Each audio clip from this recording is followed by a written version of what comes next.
Durante 34 años de su vida y de su carrera, ha sido un testigo excepcional de la historia política de este país. Conoce, y puede decirlo con toda, digamos, orgullo y sinceridad, a todos los presidentes de la democracia. Desde el presidente Endara, que ya no está con nosotros, hasta el presidente Mulino. Se puede decir que lo ha visto todo, todas las alianzas, todas las conversaciones, todos los partidos políticos, todas las iniquidades, todas las consistencias. Se trata de Eduardo Valdés Escoferi. Muchas gracias por estar con nosotros. A ti, Alexis, es un placer haber aceptado esta invitación, que se han acordado de nosotros ahora que ya estamos en la salida en el Tribunal Electoral. Eso es lo que yo digo, ¿no? Que cada 5 años los panameños vamos con ilusión y con esperanza a tratar de buscar un poco, no ciegos, pero con un ojo tapado y el otro abierto, tratando de que esa esperanza política sea el que nos saque de los problemas que tenemos en el país, buscando liderazgo. Usted ha sido testigo de todos esos liderazgos durante 34 años, magistrado. Aquí me preguntan que le pida el balance de 4 meses, yo le pido el balance de 34 años.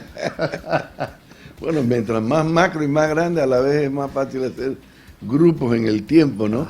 Pero la tendencia, obviamente, por parte del Tribunal Electoral, en compañía de todos los colegas que me han acompañado, pues acuérdate que es un triunvirato. Así es. ¿No? Este organismo, como buen tribunal colegiado de tres abogados, 3 magistrados, ha sido modernizar la institución en beneficio a la democracia formal, no estructural, porque es simplemente un paso previo, ¿no? Tener elecciones íntegras, honestas, libres, honradas y eficaces, como lo exige la Constitución al Tribunal Electoral. ¿Usted cree que el país, la opinión pública, ha sido o es cada vez más incrédula de sus instituciones? ¿Cómo se ha mantenido la credibilidad del Tribunal Electoral en 34 años de existencia?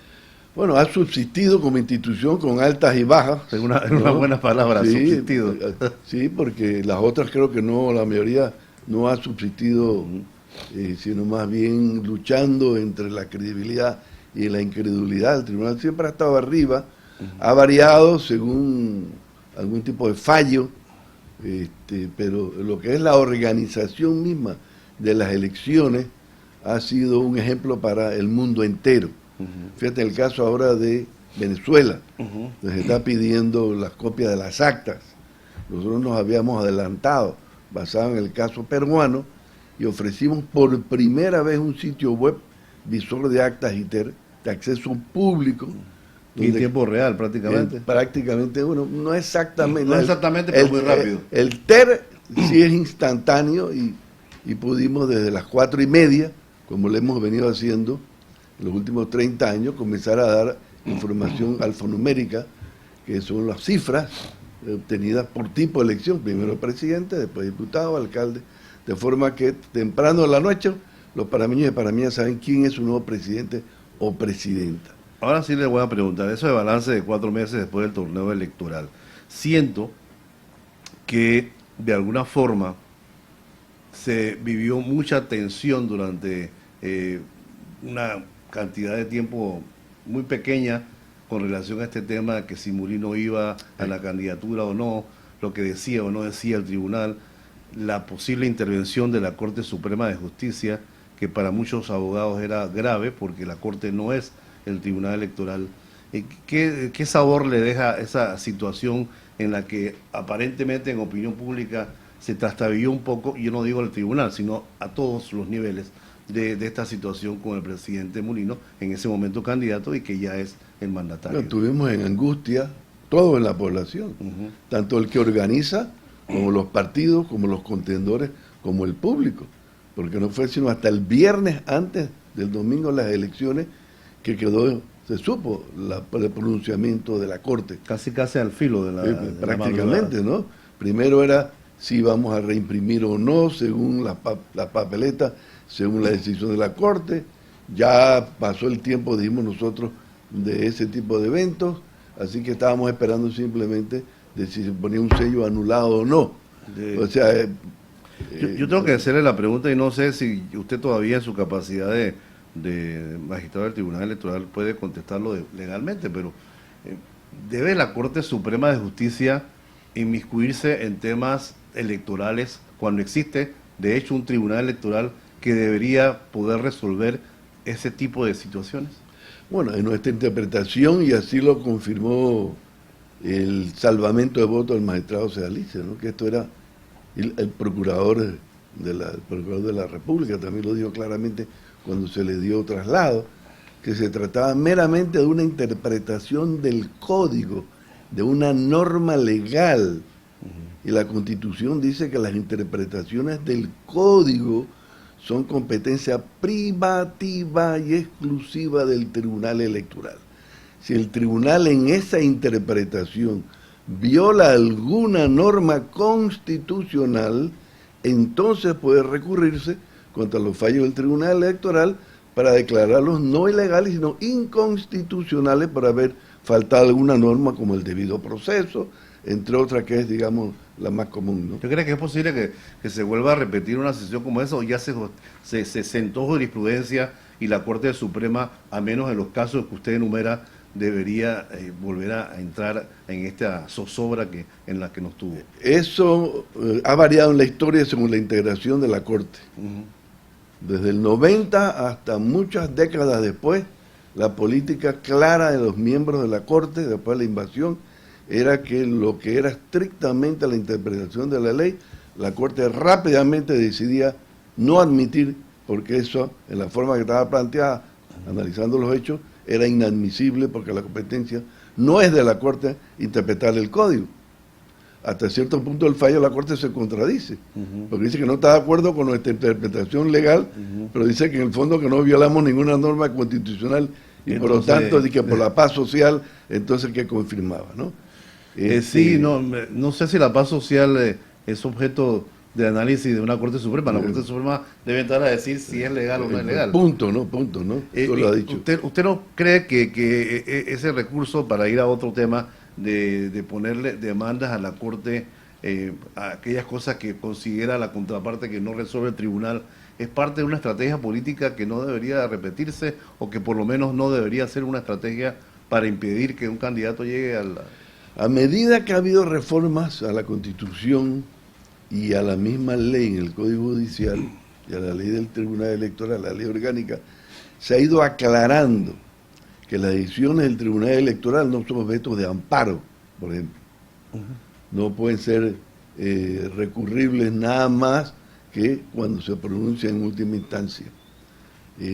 Antes se trataba el amparo, de por lo menos ya en el Código Judicial y en la ley orgánica dice no se puede, tampoco hay advertencia de inconstitucionalidad, que es otro de los, digamos, de los recursos para dilatar la administración de la justicia ordinaria. Pero cuando venga eventualmente una reforma constitucional, de la cual se ha venido hablando casi en todos los últimos gobiernos, además se han instalado comisiones notables para que trabajaran sobre los nuevos proyectos de constitución, así que tenemos un proyecto de constitución muy consensuado, que el día que se decida llamar a una constituyente, eso va a ser relativamente rápido, porque se han hecho muchas discusiones sobre personas muy profesionales y muy objetivas sobre la materia, y ahí se decidirá si conviene o no poner el caso de Panamá, como es el caso de México, como es el caso de Brasil, como es el caso de Uruguay, como el caso de Argentina, que las decisiones del organismo electoral, llámese como se llame en el respectivo país, no son recurribles en materia de constitucionalidad, porque el control constitucional lo tiene el mismo organismo electoral, ¿no? Estamos hablando con Eduardo Valdés Escoferi, es magistrado del Tribunal Electoral. Estamos en los 93.3 FM de Shock Multimedia, son las 7:29, y quisiera, ahora que usted me habla de reformas y demás, están preparándose la Comisión Nacional de Reformas Electorales y las reformas se están evaluando. Hace unos meses, son 4 que han pasado de la candidatura, de la llegada del presidente Mulino, y un par de meses antes de que se decidiera que era el candidato Mulino el que estaba adelante de las encuestas. vale decir la forma extraordinaria en que un presidente como el nuestro llega al poder, apoyado por un expresidente popular, sin la posibilidad de tener un vicepresidente, que siempre es un tema que ejecutivamente hablando dentro de la gestión de gobierno.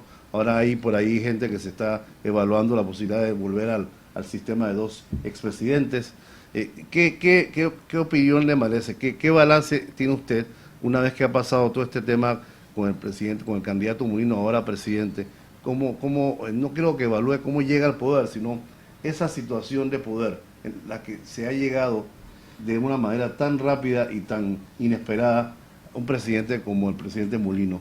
¿Qué opinión le merece? Para nosotros no fue inesperada, nosotros teníamos clarito, ¿no? Todos los candidatos, que no es el principal, llámese como se llame el cargo, está ahí precisamente para subir en caso de que le pase algo al candidato principal. Y eso ha venido ocurriendo con todos los otros casos en el pasado, a excepción del caso del presidente que no había ocurrido. Y conseguimos opiniones de juristas internacionales a nivel de derechos humanos, de la Comisión Interamericana de Derechos Humanos, en donde confirmaron claramente, ¿no?, la posición del tribunal. O sea que tanto los competentes de análisis constitucionales y derechos humanos, porque el paraguas grande es la interpretación y protección de los derechos humanos, no solamente de los candidatos, sino de los partidos, de los miembros de los partidos, con relación a los que se están en juego a nivel de la competencia. Aquí me ponen la Comisión Nacional de Reformas Electorales y qué reformas evalúa presentar en la mesa. Yo diría que cuáles son las grandes reformas frente a la era de la digital, de las redes sociales, la inmediatez con que la opinión pública desea saber sus resultados o desea inclusive votar, todo este tema de las candidaturas, los vicepresidentes, la forma en que la hermenéutica misma de las elecciones hacia el futuro. ¿Cuáles usted considera que son como los grandes hitos que las reformas deben tocar en los próximos años? Mira, comenzamos hablando de algo que no pude terminar y es el visor de actas ITER, ¿no?, que era el tema de Venezuela, ¿no? Se estaba pidiendo, enseñen las actas, nunca las enseñaron. En Panamá nosotros habíamos enseñado siempre las cifras de los resultados de las actas, nunca las actas. Por primera vez al público se le puso una herramienta de acceso público web, donde podía ver en este repositorio de imágenes, no solo la imagen del TER, que es el extracto del acta, sino el mismo acta. Pero nos fuimos más allá, que no está en la ley, que son las hojas de control público, el escrutinio, que se hacen en cada mesa cuando se van sacando las boletas de las urnas y se van cantando y se van anotando en una hoja prediseñada por el tribunal para facilitar la contabilización de los votos. Como aquí se queman las boletas de votación, si alguien reclama sobre el contenido de un acta, no se puede hacer un recuento, porque no tenemos la fuente que son las boletas de votación. Entonces nosotros dijimos, bueno, vamos, aunque no esté en la ley, vamos a utilizar digamos, a resolver una paradoja, vamos a devolver la vida a las boletas a través de las cifras que se obtuvieron de ellas en la hojas de control público de escrutinio, y vamos a pedirle a los miembros de los partidos y candidatos libres de postulación que nos firmen esas hojas de control público de escrutinio para poder tomarle una imagen junto con el acta, y si alguien dice esta acta no creo en ella según lo que a mí me han reportado en la mesa, pues vamos a buscar la fuente, que son estas hojas de control público de escrutinio. O sea, más transparencia en el sistema que tenemos es imposible, pues el tribunal se comprometió a ir más allá de la ley para dar el máximo de transparencia, y en este repositorio quedaron más de 300.000, están ahí todavía, más de 300.000 imágenes, en donde muchos candidatos que perdieron, y perdieron estrechamente, vinieron de nosotros y les explicamos, acuérdense que ustedes tienen ahora una herramienta. Ya no es como antes que tienes que venir a pedirnos a nosotros la copia de las actas, no. Ya tú la puedes conseguir online, directamente en ese repositorio, y te vamos a dar algo más que nunca se ha dado aquí ni en ningún país, que es en las hojas de trabajo donde se han puesto las cifras que alimentan cada acta y que están firmadas por todos los que tuvieron en la mesa. y eso logró disuadir a muchos impugnantes porque hicieron el trabajo y se dieron cuenta que habían perdido. Y la actualización de la ley para poder implementar más allá de una iniciativa es procedente, hay que colocar esto en la nueva ley electoral. Claro, nosotros habíamos puesto como una de las iniciativas de la última reforma el tema del repositorio de las actas, pero no el de la fuente, que la opción asocia con todo el público de escrutinio. Ahora hay que añadirlo en la próxima reforma, junto con otras sugerencias que vamos a llevar producto de la logística, producto de la experiencia durante el desarrollo de cada elección, más aquellas cosas que se quedaron en el tintero, más las que traigan los partidos, más los que traigan la libre postulación. Este es un ejercicio que es un orgullo para todos los panameños. ¿Cuándo inicia el proceso? En enero. En enero. En enero se instala la nueva comisión que trabaja durante todo el año 25.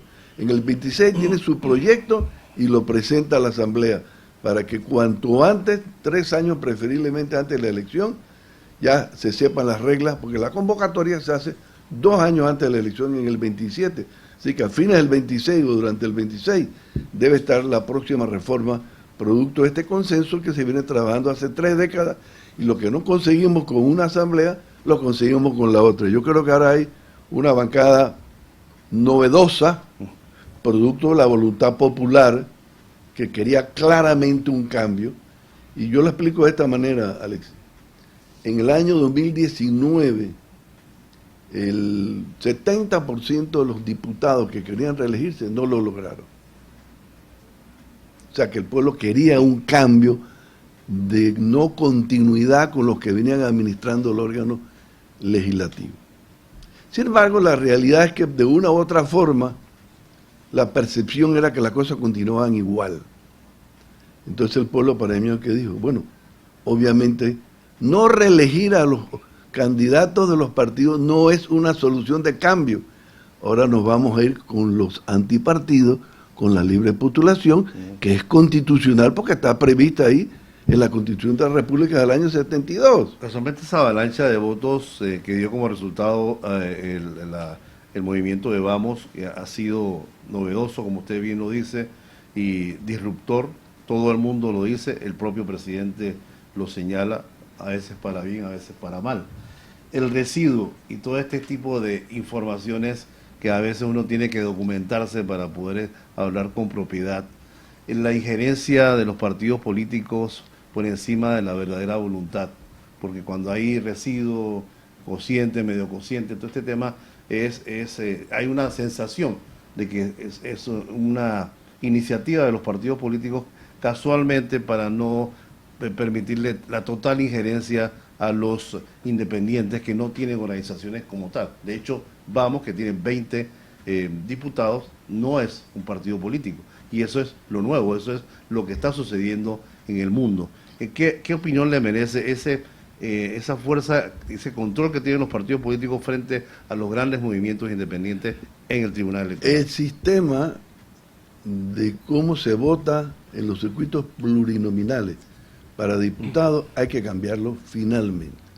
Lamentablemente, la fórmula que tratamos de vender en la Asamblea cuando se estaba discutiendo la última reforma no nos dio el tiempo suficiente para hacerlo, pero en las conversaciones previas que hemos tenido con los partidos y con la misma libre postulación, le estamos ya diciendo, en los circuitos plurinominales para la elección de diputados hay que cerrar la lista, es decir, hay que eliminar el voto selectivo, primero.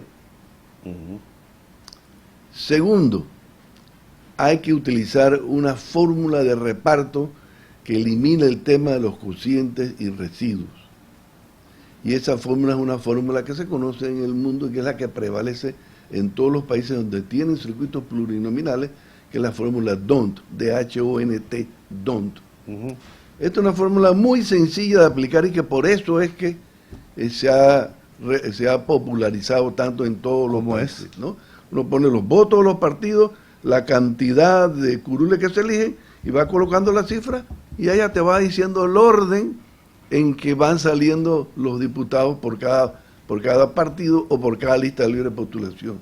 Pero es tan sencillo como el voto directo, o sea, vota y usted Es decir, viendo. salen en el orden, Ajá. si a una lista o a un partido le corresponden 3, salen en el orden en que fueron colocados, Ajá. por acuerdo de los candidatos líderes de postulación o por una decisión del partido según sus estatutos, ya sea primarias o ya sea, porque el sistema parlamentario en Europa, donde existe más popular, no tienen primarias. ¿Quién es el número 1 de la lista? El candidato a ser primer ministro o jefe de gobierno. Ujú. Y ahí está la plana mayor del partido, desde el punto de vista intelectual, no desde el punto de vista clientelista, porque quieren llevar sus mejores hombres y mujeres a la asamblea. Pero bueno, usted ha mencionado algo que puede ser polémico para mencionarlo un tribunal, un magistrado, pero es que el clientelismo tal vez es la moneda de cambio de la política nacional. Yo creo que se demostró que eso cambió. que esto cambió, porque estos 20 muchachos o jóvenes, porque hay de todas las edades ahí, ¿no? No necesitaron ningún recurso importante para poder salir electos. Vamos a hablar más de eso en un momento. Estamos conversando con Eduardo Valdés Escoferi y que nos está dando sus opiniones después de 34 años en esta posición tan privilegiada, viendo todo lo que ha pasado en política durante todo este tiempo. Menos candidatos, menos diputados en la Asamblea Legislativa es algo que parece un clamor en función de la posible cambio de la Constitución de la República. Eso no es posible si no se hace un cambio constitucional. Exactamente, todo lo que tiene que ver con la estructura y forma de elección de los diputados es a nivel constitucional. Como estábamos hablando del tipo de circuito donde Sí. se eligen uninominales o pluri, España, por ejemplo, hasta donde recuerdo, Canadá, Inglaterra, son uninominales.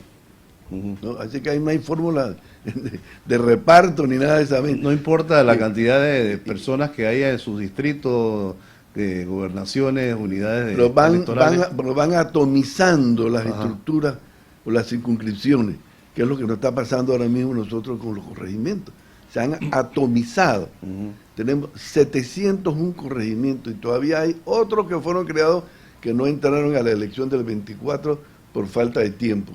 Entonces eso es otra cosa que hay que cambiar, ¿no? Este problema del trasiego de electores permanente, la dificultad de probar o no por parte de los que son víctimas de ese trasiego.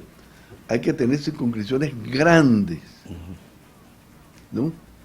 Para elección, aunque sean uninominales, pero circunscripciones grandes, donde el trasiego de 5, 10, 15, 20 personas no decida una elección, porque más del 50% de los 701 corregimientos tienen menos de 5.000 electores, y hay corregimientos que tienen menos de 200. Por lo Entonces, que usted esto me es está diciendo, absurdo. usted es partidario del achicamiento de los órganos del Estado, en el caso en particular de la Asamblea Legislativa.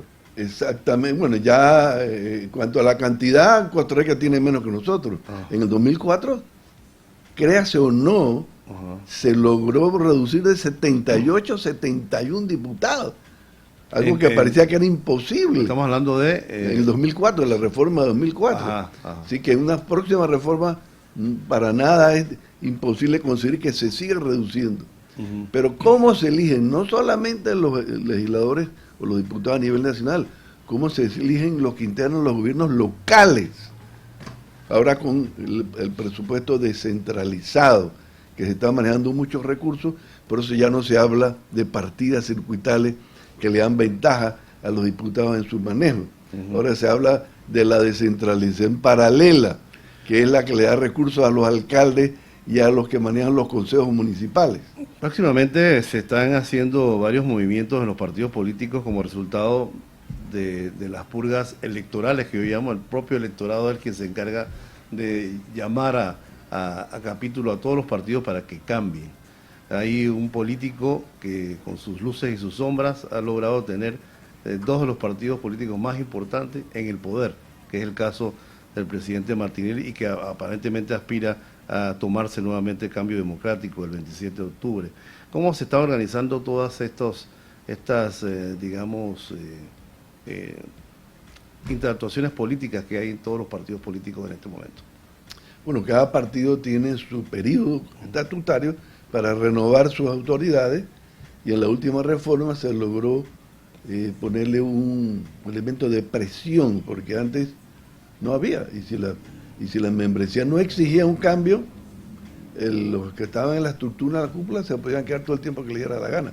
Ahora, por lo menos de que hay un financiamiento público postelectoral disponible, entonces se le suspende si no renueva oportunamente sus autoridades, y eso es un elemento de presión para que le dé vida real con los recursos, porque el financiamiento público tiene sus pros y sus contras. Antes de que existieran, los partidos eran típicamente electoreros. Surgían para las elecciones y desaparecían. No había vida partidaria. Ahora no, ahora hay, y por más que no se quiera apreciar, hay un uso de esos recursos para capacitación muy vigilado. La gente desconoce, piensa que estos millones se dan así, a la ligera, inclusive la libre postulación. Que le va a tocar 1 millón. Es mentira, sí y no. Me recuerda eso de lo que pasó hace unos meses atrás con uno de los diputados de Vamos que decía, no, yo se lo voy a dar a X o a Y, pero resultó que había un proceso para eso. Hay un proceso.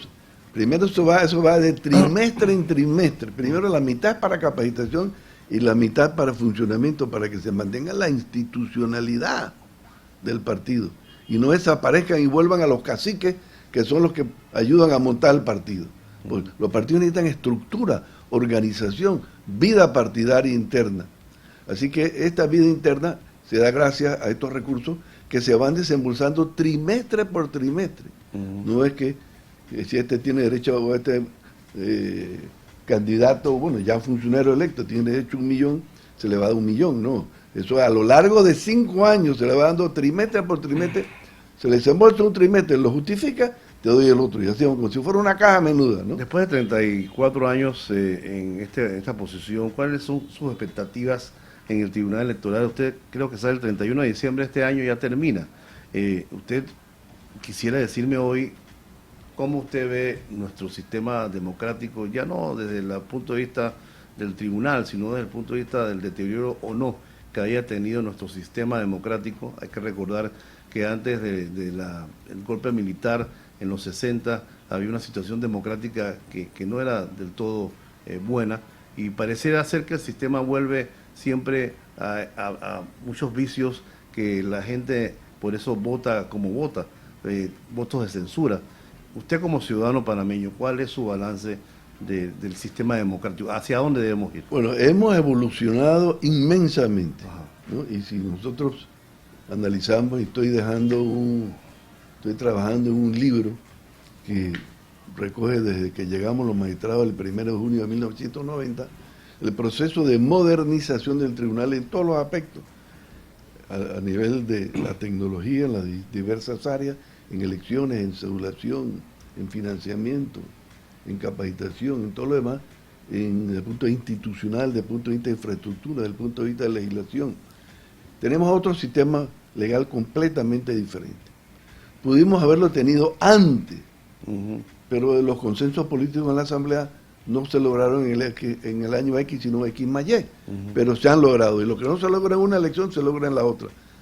El pueblo ha colaborado de una u otra forma con el sistema existente para lograr los cambios que ellos quieren en las estructuras de poder.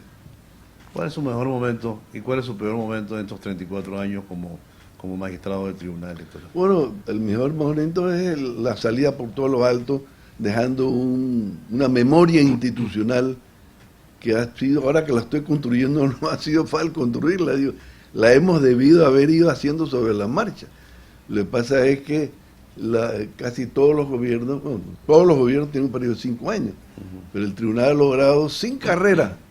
Eso es otro tema que hay que empujar, la carrera profesional en el tribunal electoral, una estabilidad increíble, y esa estabilidad, ahora que estoy recorriendo las distritales del país para llevar un mensaje de reconocimiento del tribunal y despedirme, me encuentro funcionarios que tienen 30, 35, 40 años.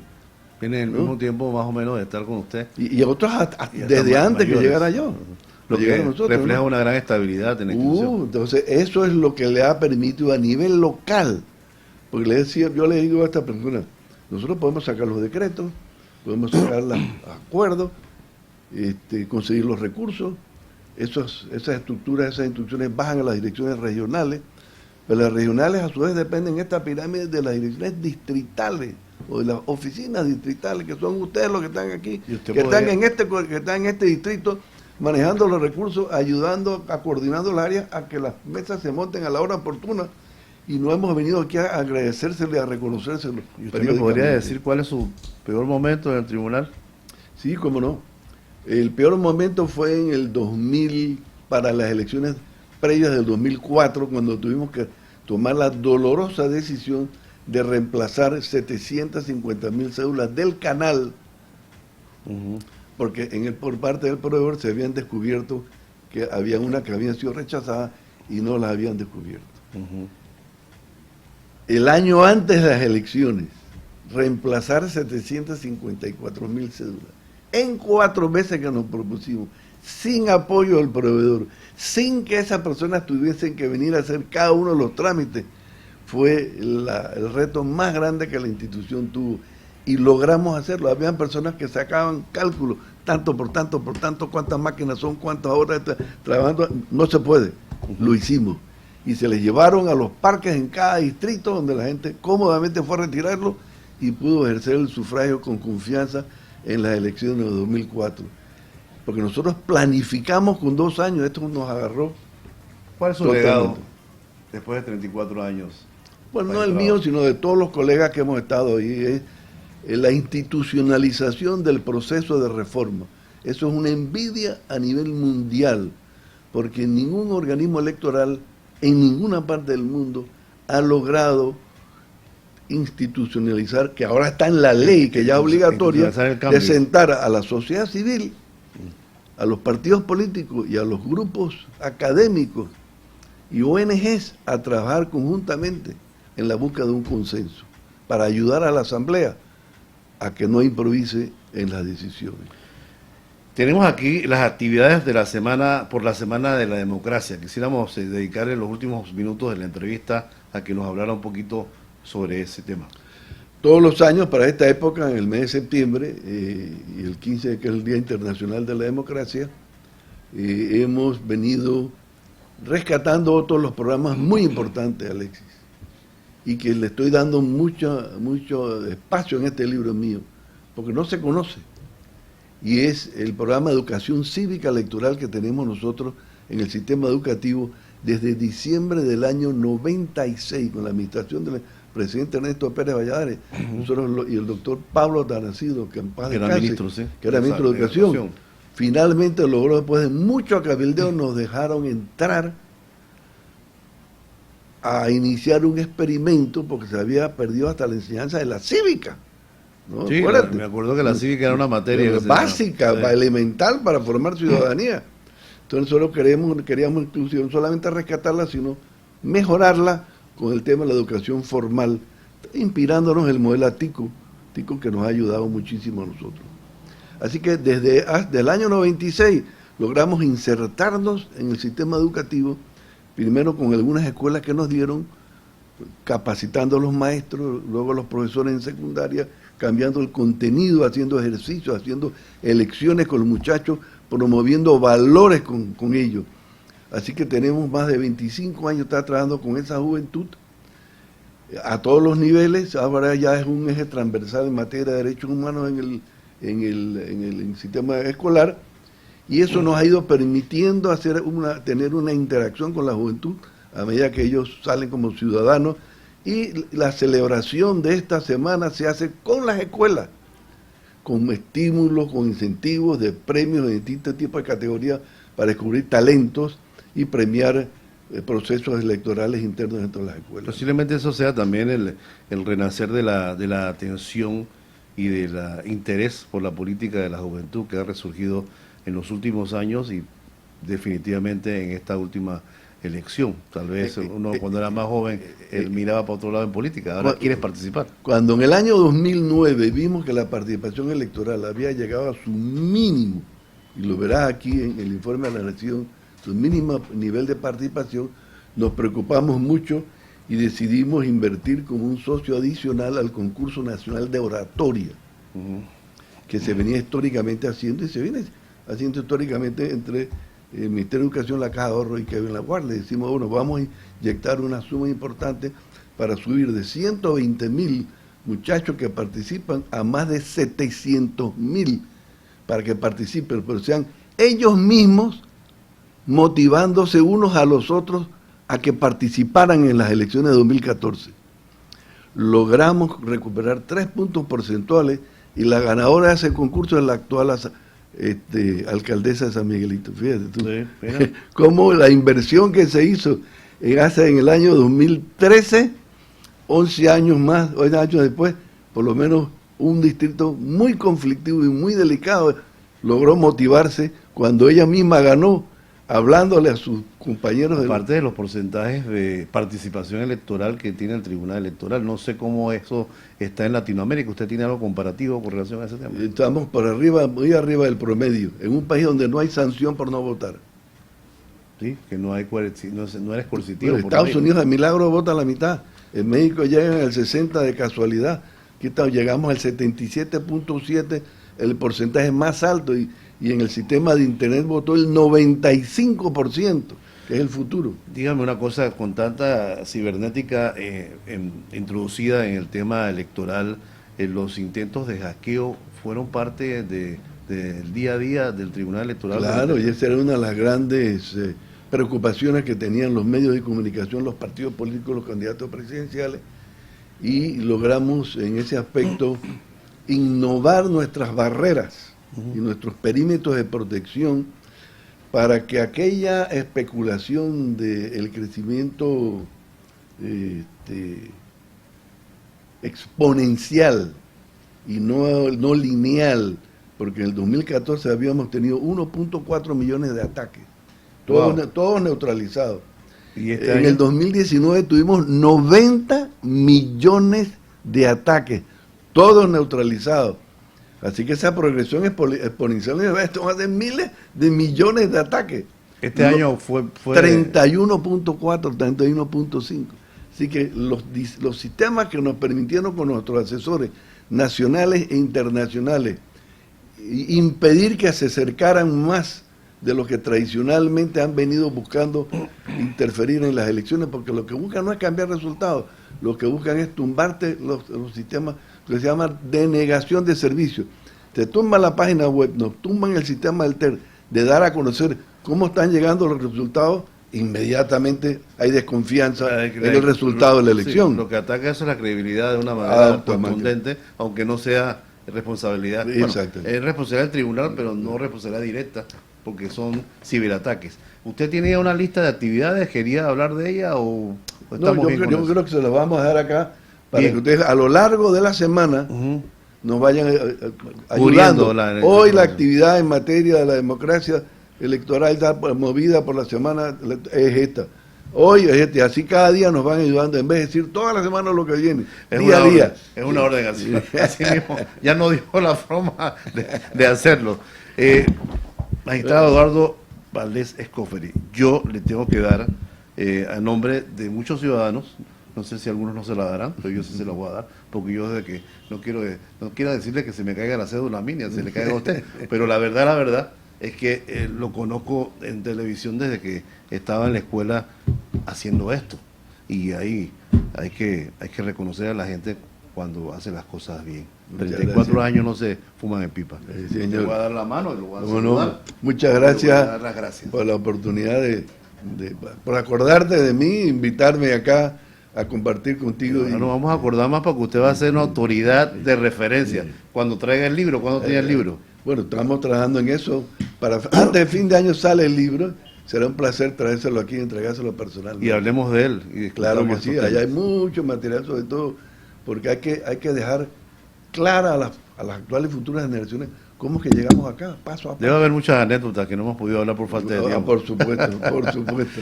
Bien, muchas gracias, Alexis. Muchas gracias al magistrado Eduardo Valdés Escoferi. Escúchanos por la 93.3 FM, o míranos en vivo por YouTube desde las 6 de la mañana de lunes a viernes. Aquí vamos, por Choc Multimedia.